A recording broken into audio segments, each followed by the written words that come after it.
Hallo julle, dankie dat ek vandag weer saam met julle kan kuier. My naam is Willem Loishner. Ons het die einde gekom van die eerste kwartaal, tweede kwartaal, eerste helfte van die jaar. So ons gaan vandag bietjie klaarmaak met ons reis wat ons deur die Ou Testament gegaan het. Ons het verlede week gepraat oor die terugkeer uit die ballingskap uit, oor Esra en Nehemia en waar dit alles inpas. En nou beweeg ons na die einde se kant toe. Ons sien Maleagi het omtrent 300-400 voor Jesus was hy die laaste profeet. Die laaste keer wat 'n profeet opgetree het. En vir 300-400 jaar was daar stilte gewees en die volk het gedink God het hulle verlaat. God is weg en gehoop hy gaan eendag terugkeer na die tempel toe. Ons wil vandag 'n bietjie dink oor die oorgang van die Ou Testament na die Nuwe Testament toe. Aan die hand van 'n baie belangrike tema, 'n baie belangrike um frase wat in die Ou Testament gereeld gebruik is. En dis die frase die dag van die Here. Amper al die profete het hieroor gepraat. Dis die een wat alle profete in gemeen het. Ons gaan 'n bietjie daaroor dink oor wat sê die Ou Testament daaroor.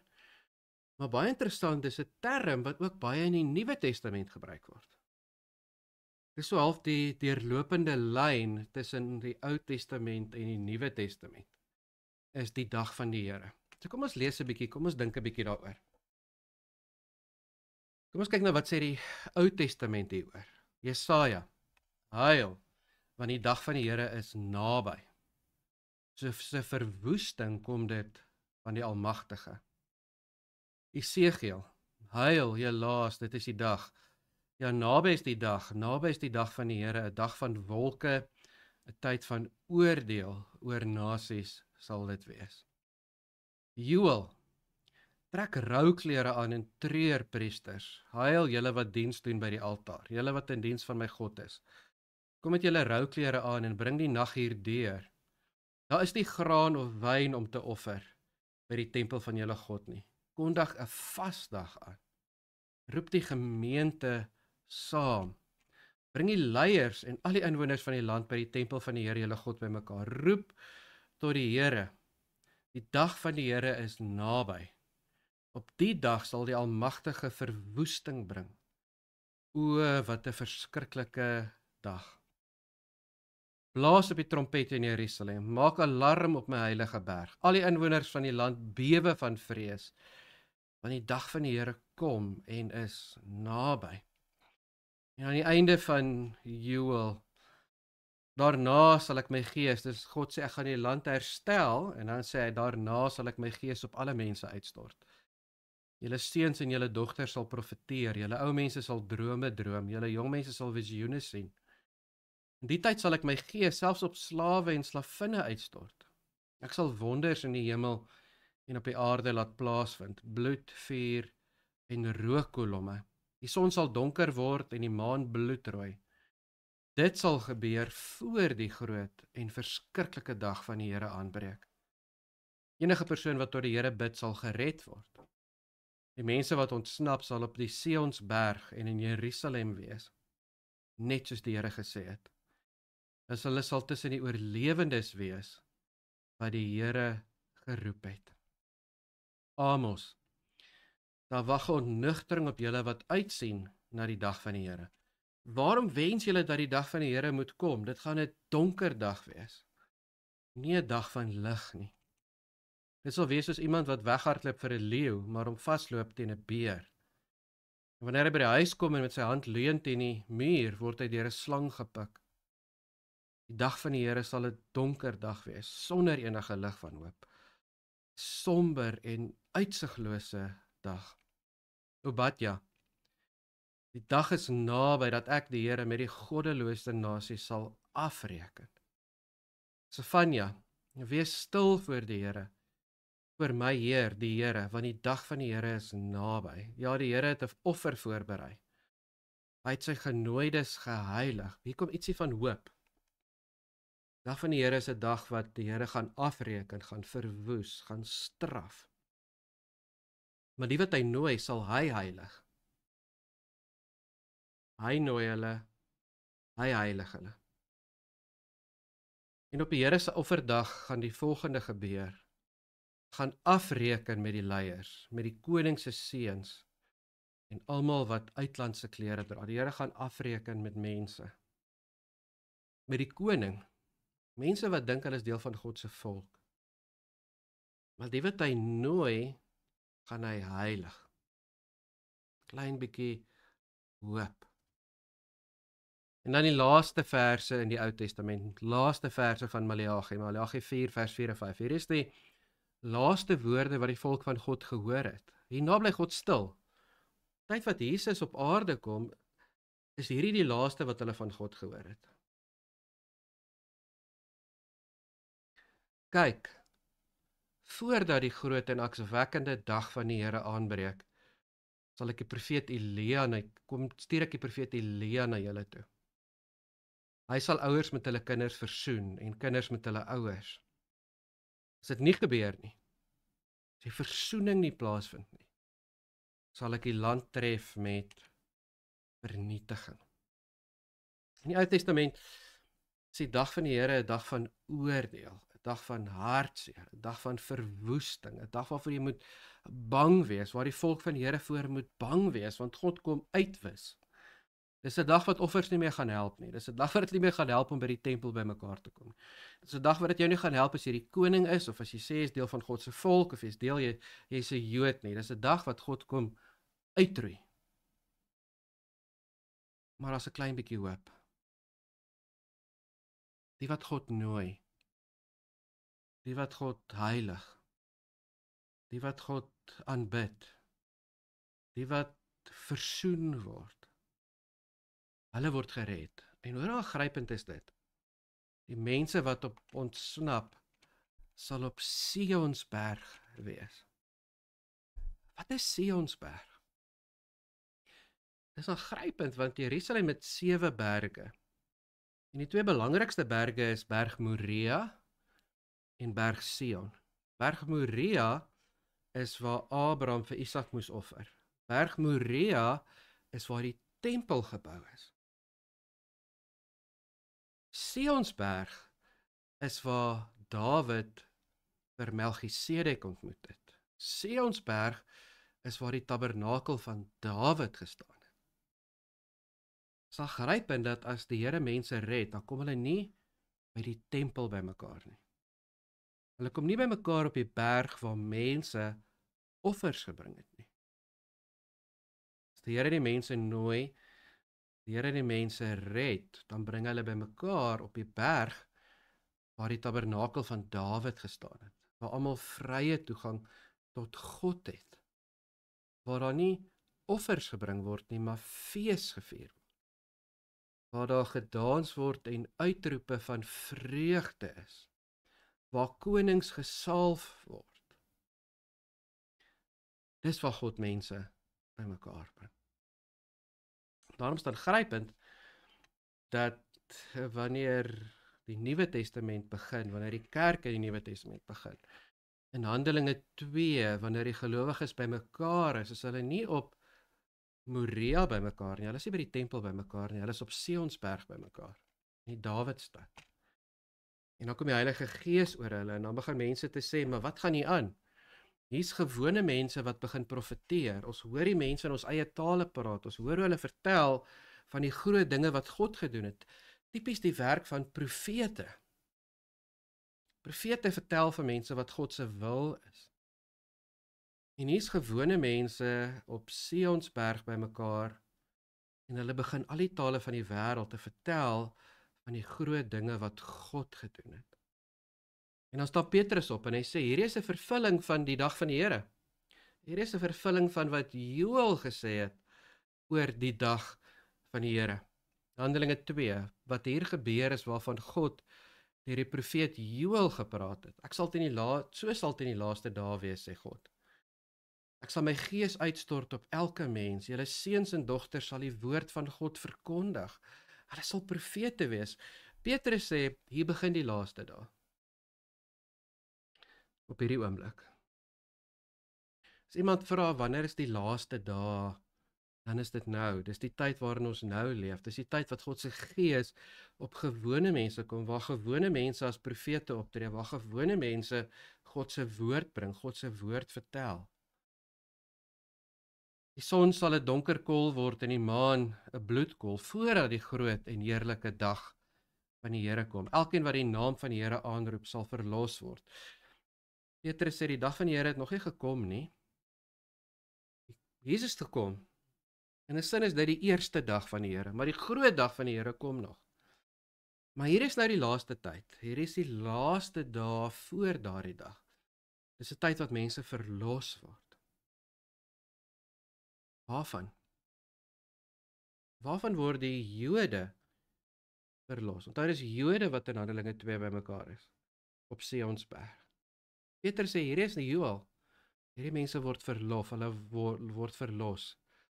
Hulle word verlos van slawerny aan sonde, aan dood, slawerny aan wette en reëls, slawerny aan gebruike en rituele wat by die tempel plaasvind. Die mense is nou verlos. Hulle roep God se naam bymekaar. Hulle is nou die genooides wat God geheilig het deur Jesus, wat God skoon gewas het, skoon gebrand het deur sy Gees. En nou is hulle nuwe mense wat op God se berg bymekaar kom, wat God kom woon nou in hulle. Hulle word nou tabernakels wat in die wêreld ingaan. Hoe beskryf Paulus dit? So Petrus Handelinge 2, Paulus 2 Korintiërs 1. Ons skryf immers aan julle niks anders as wat julle lees en ook verstaan nie. En ek hoop dat julle dit later ten volle sal verstaan. Soos julle ons ook ten dele verstaan het, dat ons op die dag van ons Here julle tot roem sal wees. Paulus sê die dag van die Here is nog op pad. En is nie meer 'n dag om voor bang te wees nie. Dis 'n dag wat vir julle wat gelowig is 'n dag van roem gaan wees. Net soos julle ook, ons ook, vir Paulus tot roem gaan wees. Die dag wanneer die Here kom, die dag van die Here wanneer Christus finaal terugkom, is 'n dag van vrees, is 'n dag van oordeel, is 'n dag van verwoesting. Maar vir die wat God gekies het, en genooi het, en geheilig het, en sy Gees voorgegee het, is dit 'n dag van eer, 'n dag van roem. 1 Tessalonisense 5 skryf hy weer oor. Broers en susters, dis nie nodig dat ek vir julle skryf oor die presiese dag en datum wanneer hierdie dinge gaan gebeur nie. Julle weet mos self dat die dag van die Here soos 'n dief in die nag kom. Ons is klaar in die laaste dae, ons weet nie wanneer Jesus gaan kom nie. Wanneer iemand sê, "Oeg, ek sien die tekens van die tye, sien wat rondom jou gebeur, dis nou die einde." Dan sê die Bybel vir ons die einde het 2000 jaar terug aangebreek. En ons weet nie wanneer dit gaan eindig nie. Ons weet nie of dit nog 2000 jaar of 2 miljoen jaar of 2 jaar of 2 dae gaan wees nie. Maar dit is nie nodig om dit te weet nie. Wat moet ons weet? Wanneer die mense nog sê alles is rustig en veilig, dan skielik, soos geboortepyne 'n swanger vrou oorval ondergang hulle. Die dag van die Here gaan kom wanneer mense dit nie verwag nie. Wanneer mense sê, "Ag, kyk hoe gaan alles verkeerd, die Here moet nou kom, kyk al die pyn, kyk al die swaar kry." Dan is dit waarskynlik nie die tyd waar die Here kom nie. Wanneer alles rustig gaan wees en jy dit nie verwag nie, gaan dit gebeur. Maar julle broers en susters lewe nie in die duisternis nie, sodat die dag julle nie soos 'n dief sal oorval nie. Ons gaan gereed wees, want ons het reeds die Gees. Ons sal gereed wees, want ons lewe klaar vir die Here. Ons gee nie om dat die dag van die Here kom nie. Die dag van die Here kan vandag kom. As die Here vandag kom, gaan hy my nie met die verkeerde goed besig kry nie. Hy gaan nie kry waar ek besig is met verkeerde woorde, verkeerde dae nie, want ek is iemand wat reeds in die lig lewe, wat reeds genooi is, wat reeds geheilig is, wat reeds die Gees het. Julle is tog almal kinders van die lig en van die dag. Ons hoort nie by die nag of die duisternis nie. Die dag van die Here kom verseker. Ons weet nie wanneer dit gaan wees nie. Maar in Jesus het ons klaar omgedraai vir die donker. Het ons klaar omgedraai om uit die lig en deur die lig en vir die lig te lewe. En al is die hele wêreld donker, ek en jy lewe lig, want ons weet waarheen is alles op pad.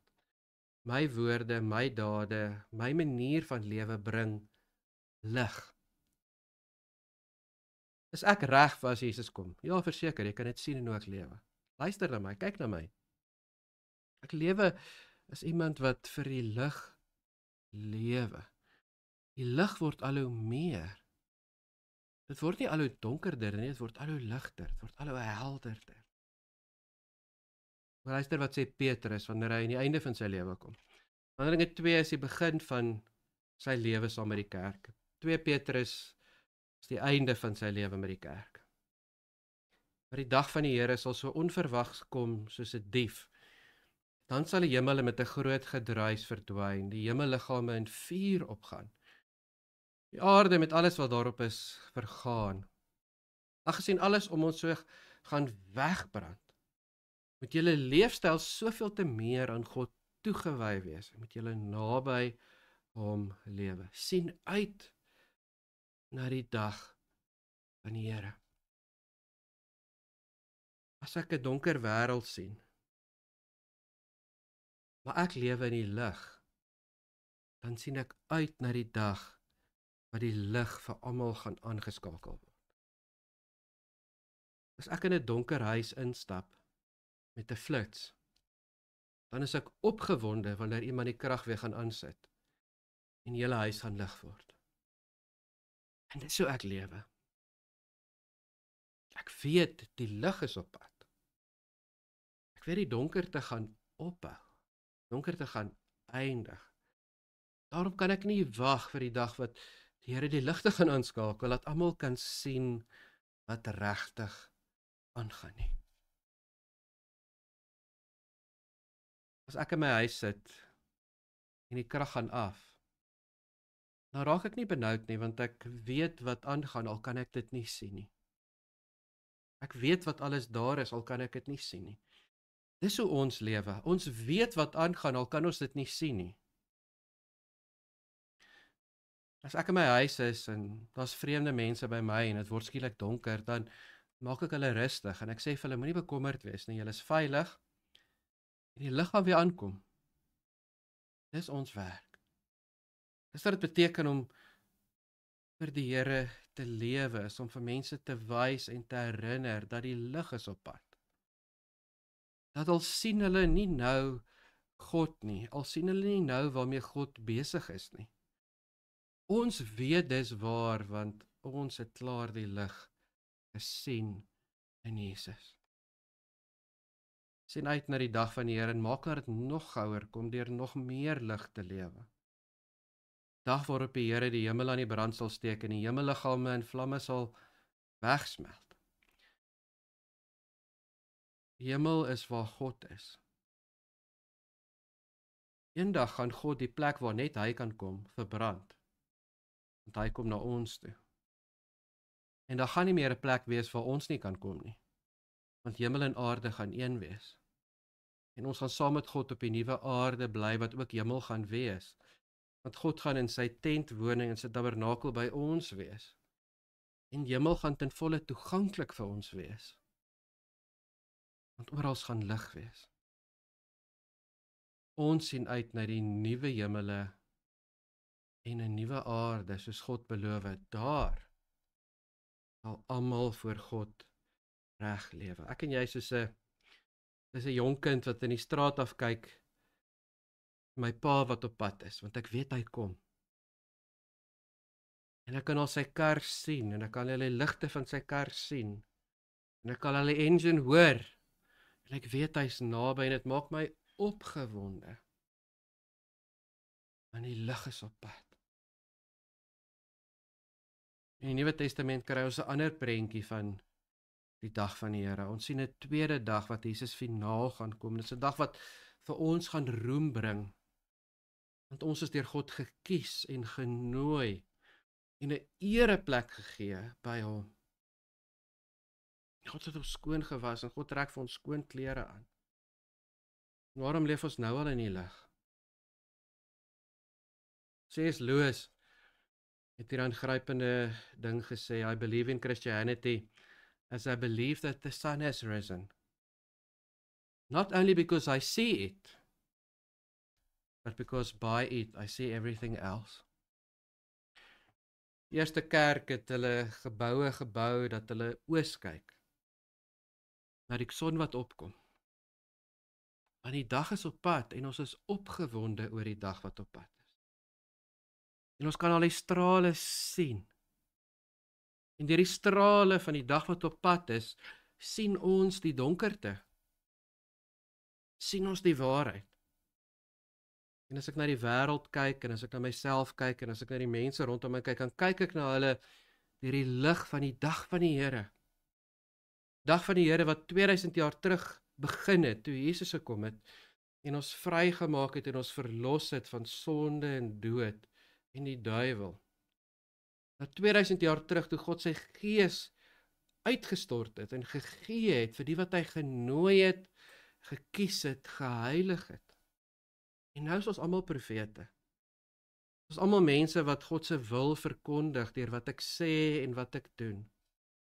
Ons is draers van die lig, in 'n donker wêreld. Dit maak my opgewonde.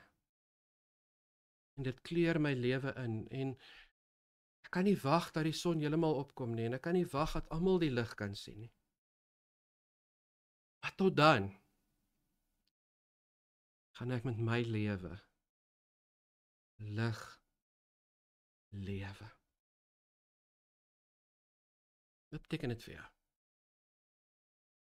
Wat beteken die dag van die Here vir jou, en gaan vandag in jou lewe 'n dag van die Here wees? Gesels met mekaar. Wat tref jou?